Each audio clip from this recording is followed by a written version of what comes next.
Mama needs help. A little girl knocked at midnight. Mama needs help. The widowed rancher lit every lantern. Winter Hollow, Colorado Territory, midwinter 1882. Winter Hollow lay nestled between craggy peaks and snow-laden pines. A quiet town half forgotten by time. Since late autumn, snow had blanketed the land, piling higher than wagon wheels. By midwinter, the cold bit harder than wolves, and even the wind howled like something wild and lost. High above the town, on a ridge swallowed by drifts, stood a lonely log cabin, dark, silent, and still. No candle flickered behind its windows. No smoke rose from its chimney. It looked like a home abandoned, but it wasn't. It was simply a house where hope had long since died. Inside sat Illy Morgan. He was a broad-shouldered man in his early 40s, bearded, rugged, worn down by years of sorrow. 6 winters ago, a sudden blizzard stole his wife, Rose, and their daughter, Lily, while he was away on a hunt. Since then, Illy had lived in silence, lighting no lamps after sunset, speaking to no one, keeping company only with ghosts and the creak of old wood. On this particular night, as snow fell thick outside and the hearth remained cold, Illy sat hunched in a chair, staring at nothing. Then rap, rap, rap, he blinked. A knock. It came again, sharper this time, against the wood. Illy stood slowly, his joints protested as if unused to movement. He stepped to the door and opened it. A rush of icy wind filled the room, and standing at the threshold was a little girl, no more than 6, wrapped in a threadbare shawl. Her cheeks were flushed, her lips trembling, her hair laced with snowflakes. She didn't cry. She didn't beg, but her eyes burned with something stronger than fear. "Please, mister," she said, voice tight and cracking. "Mama needs help. She fell and she can't breathe right." Illy stared. No one had knocked on his door in years. No one had dared, but here stood this child, shaking in the cold, eyes locked on his like she knew somehow that he was her only chance. He crouched beside her, his voice rough from disuse. "How far is your mama, sweetheart?" "Down the river bend," she whispered. "We were riding. Mommy fell off. I tried to help, but she told me to run to find someone." Her small fists clenched at her sides. She looked exhausted, but not broken. That fire in her eyes reminded Illy too much of Lily, his little girl who never gave up, even in stories. Without a word, Illy pulled off his heavy wool coat and wrapped it around her. "Let's get you warm first, then we'll go get your mama." She blinked, nodding slowly. He lifted her gently into the cabin, set her near the door, then turned toward the corner where an old chest sat unopened for years. Inside lay a collection of lanterns, dusty but intact. One by one, Illy lit them, his fingers trembling not from cold but from memory. He set the lanterns along the porch, by the steps on fence posts, still peeking through snow. The warm glow pushed back the dark like a prayer. It was the first time in 6 years light had touched this home. Then Illy took the storm lantern from its hook. It was battered, its brass dull, but the glass still held steady. He filled it with oil, struck a match, and watched as the wick flared to life. Amber light pulled across the floor. The girl, still silent, watched everything with wide eyes. Illy looked down at her. "What's your name?" "Emma." He nodded once. "I'm Illy." He took her small hand in his, the storm lantern in the other. "We will find your mama, Emma. I promise you that." Together they stepped into the swirling snow, one tall, one small. The lantern's glow lit a golden path ahead, and for the first time in years, Illy Morgan walked into the night, not away from grief, but towards something worth saving. Snow slashed sideways across the lantern glass, its light flickering wildly as Illy pushed forward through thigh-deep drifts. Emma clung to his side, half lifted by his strong arm, her tiny boots vanishing into the snow with every step. "We're almost there," she whispered, pointing toward a clump of trees by the river, her voice brittle with cold. "Just past those pines." Illy nodded, jaw clenched. His breath steamed like smoke in frigid dark. They crested a small ridge, and there, barely visible beneath a blanket of white, lay Mabel Carter. She was crumpled in a hollow by the tree-line, her dark hair stiff with frost, one hand protectively cradling her swollen belly. The mare she'd ridden stood nearby, reins tangled on a low branch, snorting and pawing anxiously. Mabel Illy dropped to his knees, brushing snow from her face. Her lips were pale, her skin clammy despite the freezing air. Her breath came in sharp, shallow gasps, and her eyes fluttered open only briefly before rolling back. "She fell hard," Emma said, voice trembling now. "The horse slipped on the river bend. She screamed once, then stopped talking." Illy pressed his hand gently against her belly. Beneath the layers, the muscles were tight. Tight, he could feel it. The pain wasn't just the fall. This was labor coming far too early and wrong. "May," he called firmly, leaning close. "You hear me. I'm taking you home." "Hold on." Her eyes flickered open again, pain lancing through them like lightning. "The baby," she rasped. I can't. You can," he said, already unfastening his coat.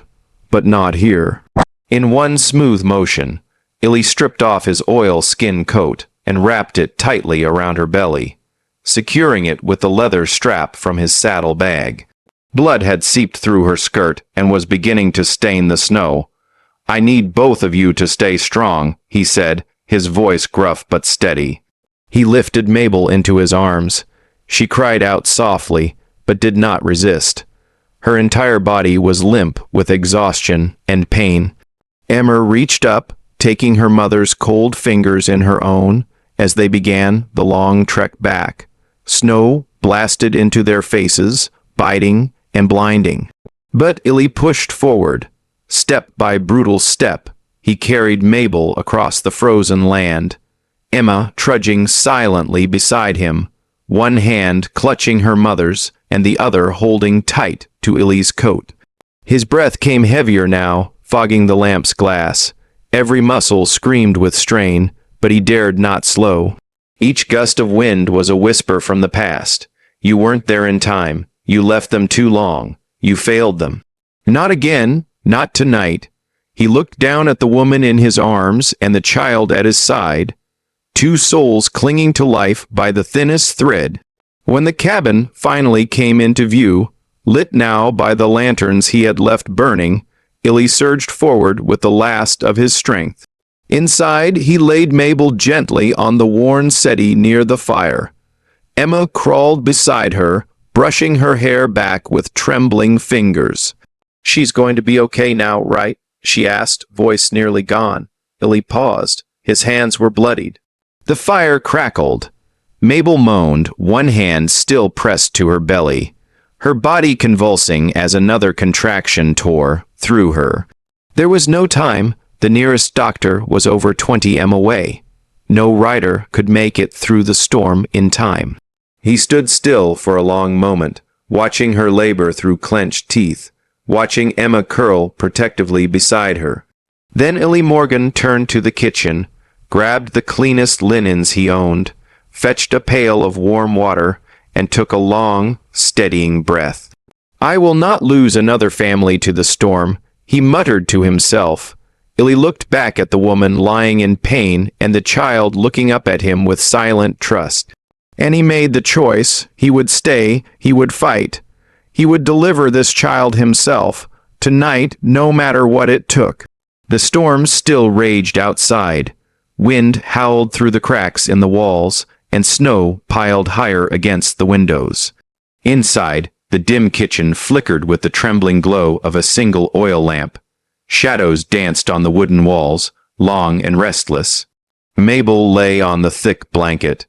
Illy had spread across the worn kitchen table, her breath ragged, skin pale, hair drenched with sweat. Her hands gripped the edges of the table as another wave of pain overtook her. Illy knelt at her side, sleeves rolled up, hands trembling slightly as he tried to steady her breathing. "Breathe, Mabel," he said softly but firmly. "I will not fail you again. His voice cracked. He had once stood in a similar room miles away, holding his wife's hand as she slipped from him. Too much blood, too little help. The echo of her cries haunted him even now, but this time he would not freeze, would not hesitate. Emma sat on a stool beside her mother's head, holding her hand tightly. The little girl had not cried since the night began, but now tears welled up in her eyes. "She's hurting, Mr. Illy," she whispered. "I know, sweetheart, but your voice can help her. Talk to her. Tell her something nice, something that makes her smile." Emma nodded, wiping her nose with her sleeve. She leaned close and began whispering a story about a horse with wings, about the summer her mama took her swimming in the lake. Her voice was shaky, but steady, gentle, steady. Another contraction seized Mabel's body. She arched with pain and moaned. Blood soaked the linens beneath her. Illy worked quickly, applying pressure where he could. His jaw set, sweat dripping down his temples. The baby was coming fast and not well. "You're not alone," Illy whispered. "Not this time, not ever again." Mabel slipped in and out of consciousness. Her fingers clenched Illy's arm in moments of agony, and each time she faded, Emma's small voice brought her back. The baby's heartbeat faltered. The rhythm was off. Illy felt panic rise in his chest, but he swallowed it. He forced his mind to stay focused. Every movement had to count. "You're almost there, Mabel," he said. "One more push. You can do this." Mabel's lips moved, but no sound came. Her body trembled with exhaustion. "Push," Illy said again louder. Now, she screamed raw and full, and then silence. A single heartbeat passed. Then came the cry, sharp, strong, impossibly loud in the small room. The first cry of new life. Emma gasped, her eyes wide with wonder. Illy held the tiny child in his arms, slick with blood and warmth, and the storm outside seemed to hush just for a moment. A little girl, red-faced and furious, kicked her feet and wailed. Illy laughed, choked with emotion. His hands, stained and shaking, cradled the infant with a tenderness he thought had died with his own child. He wrapped her carefully in the soft flannel blanket he had kept for years, the one meant for Lily. "She's beautiful," he whispered, his voice breaking. He turned to Emma. "You have a baby sister." Emma's smile broke through the tears. Mabel opened her eyes slowly, lips trembling. "Is she?" she whispered. "She's perfect," Illy said, placing the baby gently on her chest.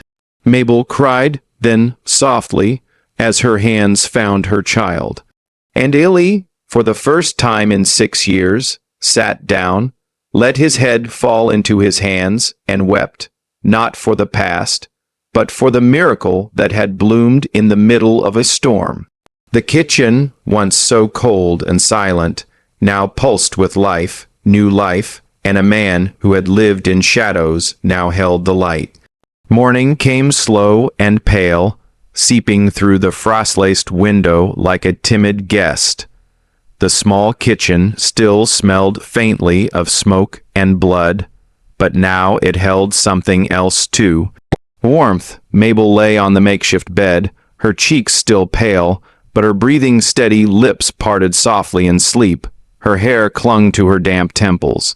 One hand rested protectively on the small bundle curled against her chest.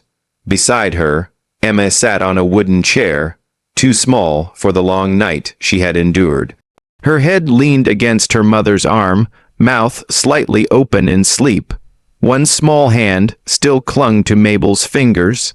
Across the room, Illy sat on the floor, his back resting against the cold wall, knees bent. His eyes were open but soft.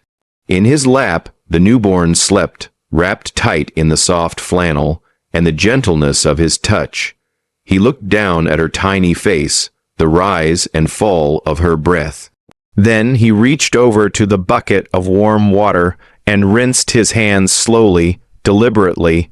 The blood had dried in the creases of his knuckles. The cloth he used to dry them had belonged to his wife once. embroidered with a faded rose. Illy moved carefully, unwrapping the baby, inspecting her fingers, her toes, her perfect tiny lungs that had filled the room with the first cry of dawn. He found a clean scrap of linen, folded it, and changed her with hands that trembled, but not from fear, from reverence. "You came through the storm," he whispered to her. "You're stronger than you look." A soft rustle came from the bed. Mabel blinked slowly, her eyes struggling to focus until they landed on him. Her voice cracked like thin ice. "You saved us." Illy looked up. For a moment he said nothing. Then he shook his head gently, still cradling the baby in his arms. "Emma found me. I just followed her light." Mabel's eyes shimmered, but she did not cry. She only watched as he moved closer, laying the baby into her arms with such care it could have been glass. A moment passed, and then Mabel saw the blanket. This was hers, she asked, her fingers brushing the faded pink hem. Illy nodded once. It was Lily's. She held the child tighter, like holding her in that piece of memory would somehow keep her warmer. He rose without a word and walked to a small chest tucked near the door. From it, he pulled out another blanket. An old coat, actually, a woman's coat. Thick wool, patched at the elbows. He laid it gently over Mabel's legs. "You'll need it more than I ever did." The sunlight crept across the wooden floor, warming the room slowly. Illy walked to the window, hands at his sides. Then, in a motion almost forgotten, he unlatched it. The hinges groaned, but the glass pushed open. A rush of cold air entered, but with it came bird song, weak but real. He stepped back and let the light fall. Across the kitchen table, Emma stirred, blinking awake. Her face was pale, but her smile was as wide as the sun. "Is Mama okay?" she asked, voice groggy. Mabel nodded. "We're okay now, baby." Illy brought over the plate of bread he had warmed by the stove. "Breakfast." He said, "It is not much, but it is warm." They ate slowly, the three of them. Bread, a little honey, warm water in tin mugs. The baby nursed quietly in Mabel's arms. When they had finished, Illy put on his coat, stepped outside, and crossed the yard, where the snow was beginning to melt under the thin touch of morning. At the edge of the field stood two wooden markers, old and weathered. He knelt before them, pulling from his coat pocket a single white flower, brittle from the cold, but still beautiful. He laid it at the base of the stone that read, "Rose and Lily Morgan." His voice was soft, almost lost in the wind. "I could not save you, but maybe saving them is part of making peace." The wind answered with a low hush, and Illy stood in silence, letting the sunlight finally reach his back. The spring air was cool as Illy guided his horse into Winter Hollow, the hooves crunching over thawing earth and patches of stubborn snow. It had been 6 long years since he'd ridden down Main Street, but now he carried with him a reason and a responsibility. He tied the horse outside the general store and stepped inside to buy medicine. Cloth diapers and herbs, heads turned. Conversations dipped to murmurs. Someone whispered near the dry goods aisle. "Did you hear? There's a woman up at his ranch, and a baby, too." Another voice, hushed but biting, added, 6 years in dark, and now he brings a widow into his house. A baby born right there, they say. Whole town saw him ride in with blood on his coat. Illy said nothing. He paid, tipped his hat to the stunned cashier, and left. The weight of their words did not show on his face, but it followed him like a second shadow. Behind those whispers stood Jed Barlow. Jed was a rough man, a rancher known more for his mouth than his manners. He had once made a move on Mabel, shortly after her husband died, and had not taken her refusal kindly. Now, seeing her survive and find shelter, not in his arms, but at Illy Morgan's, lit a bitter fire in him. She ran to the first man who opened his door. Jed sneered to anyone who would listen at the saloon. 8 months along, and now living with him up there day and night. "You call that decent?" A few women in town who prided themselves on appearances more than compassion echoed his tone. "It's about the example. What are we teaching our daughters?" Others hesitated. "They remembered Mabel as kind, quiet, a good mother. But whispers have a way of staining even the cleanest reputations. Back at the ranch, Mabel sat on the porch with her newborn in her arms. When Illy returned and she saw the tightness in his jaw, she didn't need to ask. She knew. They're talking, aren't they? He nodded slow. Jed started it. Others joined in. She stood, swaying slightly from weakness, and went inside. Within minutes, she was packing. I won't have Emma grow up in whispers, she said firmly, though her hands trembled. I won't let her walk into town and see pity in every eye, or worse. Illy watched unmoving. Then softly he spoke. I'll ride with you wherever you go, but I won't let fear decide for you. His voice was steady, but his heart thundered.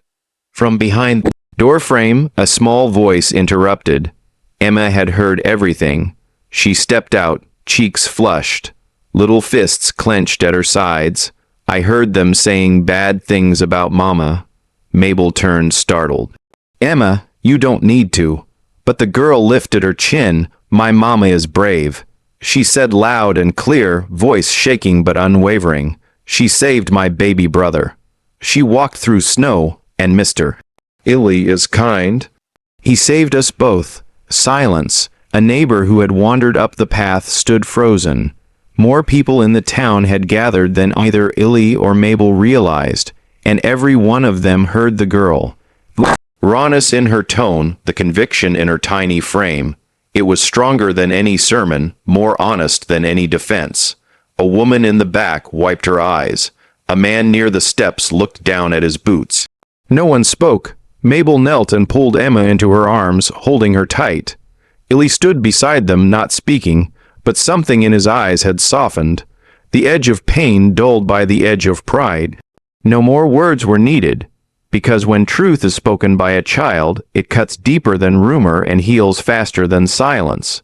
The wind had softened by morning, but snow still blanketed the roof in thick silence. Inside the old ranch house, something had changed, not in the weather but in the air.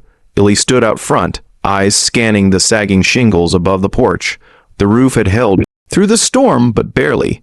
The woman and her baby resting inside deserved better than barely.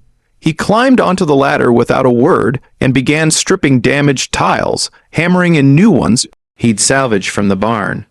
He worked slow, methodical, shoulders hunched against the chill. He didn't wait for thanks. He didn't ask for approval.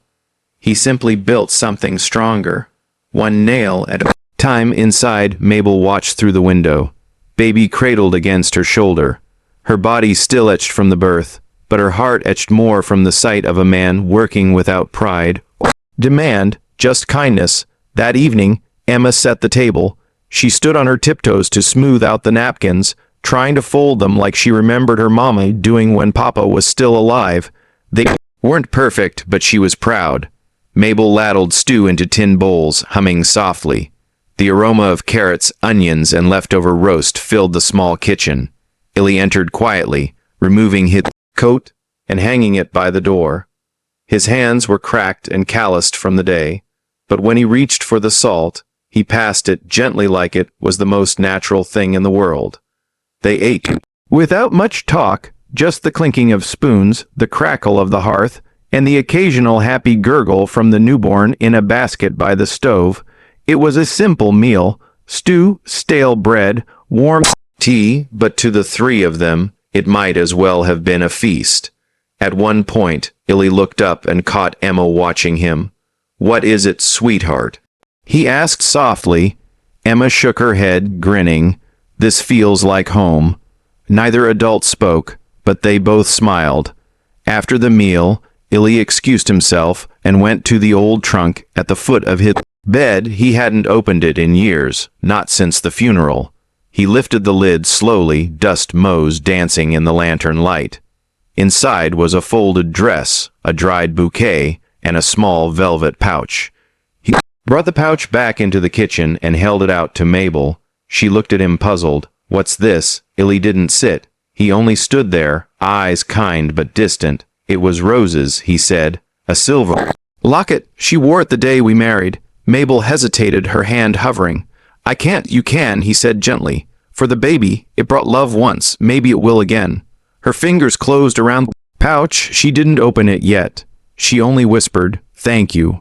Later that night, after Mabel had gone to bed and Emma had curled into her quilts, Illy sat alone at the table, a cup of cooling tea untouched beside him. He pulled out a sheet of paper and dipped the pen. He had written letters before to no one, to ghosts, to himself. But tonight, he addressed it to the one family that had every right to hate him, Rose's parents. "Dear Henry and Jean, it's been 6 winters. I don't expect forgiveness, and I wouldn't know what to do with it if it came. But I want you to know I've found light. Again, it's not the same, it never could be, but something knocked at my door one night. A little girl, scared, cold, asking for help. And in helping her, I found something I thought I'd lost forever. A reason to light the lanterns again." The ink bled slightly as he paused. Then he finished, "I hope you're well. I hope one day, if you ever find your way out here, you'll meet the reason I came back to life." It all started with a knock at midnight. He folded the letter, sealed it, and placed it beside the lantern. Outside, the snow had stopped falling. Inside, the light stayed on, and for the first time in years, Illy Morgan didn't feel alone. Spring came late to Winter Hollow, but when it did, it came gently.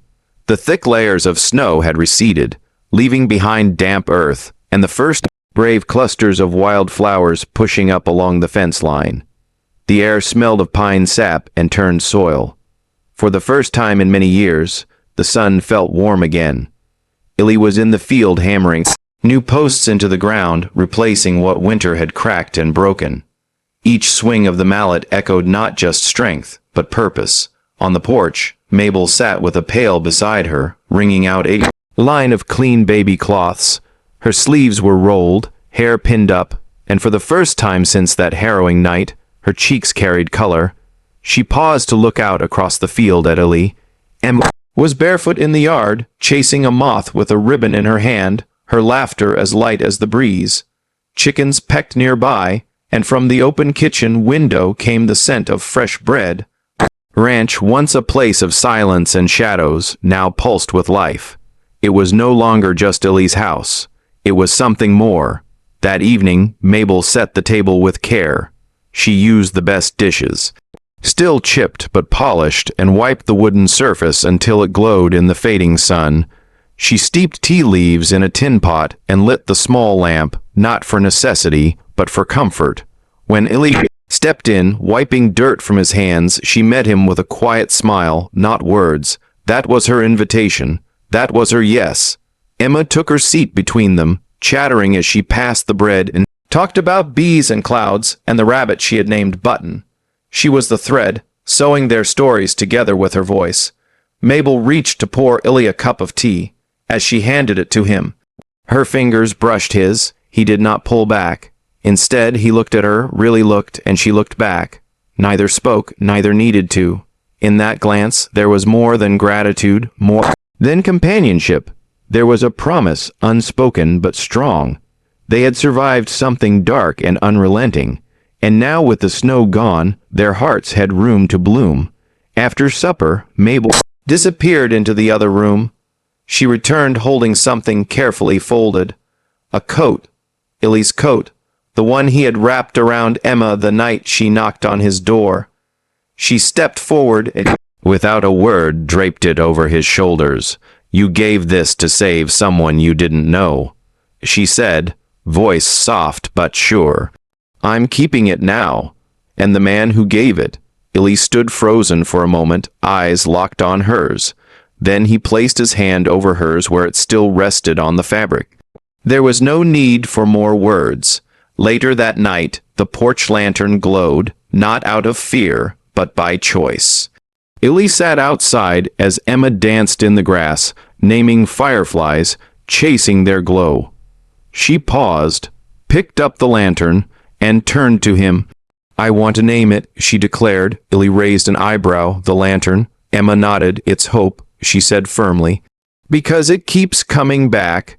Illy laughed, the sound warm and unburdened. Mabel came to the doorway, baby on her hip, and smiled at the scene. The darkness was still there, somewhere on the edges of memory, But it no longer ruled the house. Light had found its way in, and it stayed. 1 year later, the winds no longer howled through Winter Hollow. They sang. In the mornings, children's laughter echoed from the front room of the ranch house. Mabel had turned it into a schoolroom. Kids from nearby homesteads came for reading, writing, and warm biscuits fresh from the oven. Their muddy boots lined up on the porch, and their coats hung on makeshift pegs near the hearth. Books, laughter, and the scent of honey butter filled the air. Illy opened the old barn and began hosting weary travelers. Ranchers, hunters, and lost wanderers all found coffee, kindness, and a roof under his care. He never asked too many questions, only offered warmth and a place to rest. The baby, now a witty-eyed crawler with a thick shock of dark hair, gurgled happily in a woven cradle. Emma had grown taller. Her braids were longer, her freckles more pronounced, but her eyes were still just as clear, just as full of light. Every morning, just as the sun peeked over the ridge, 3 soft knocks would come at Illy's door. "Morning, mister." "Illy, breakfast's ready." It had become their ritual, and every morning, Illy answered with the same words and a warm grin. "Be right there, sweetheart." The knocks no longer signaled panic nor desperation. They were an invitation to family, to warmth, to the day ahead. An echo of something broken made whole.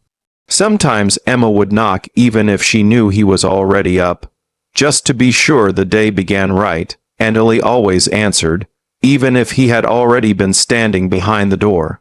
One evening, as the sky burned gold and rose, the whole family walked up the gentle hill above the ranch. Illy carried the baby on his back in a soft blanket sling. Mabel walked beside him, hand in hand, her dress brushing wild flowers. Emma raced ahead, her dress catching the wind, a small dog barking joyfully at her heels. They stopped at the crest, looking down at the house, its windows glowing with golden light, smoke curling gently from the chimney. A swing creaked on the porch, and the garden rose shimmered in the dusk like a promise kept. Illy turned to look at them, at the woman who brought spring into his frozen life, at the daughter who knocked on his door when the world had gone silent, and at the child who was born in the middle of a storm. He took a slow breath. The trees swayed gently behind them, rustling like whispered blessings. And there, still hanging on the porch, the old lantern burned. Not because it had to, but because now someone always lit it. One knock changed everything. It lit a lantern that had long gone cold. It wasn't just a cry for help. It was the sound of hope coming home.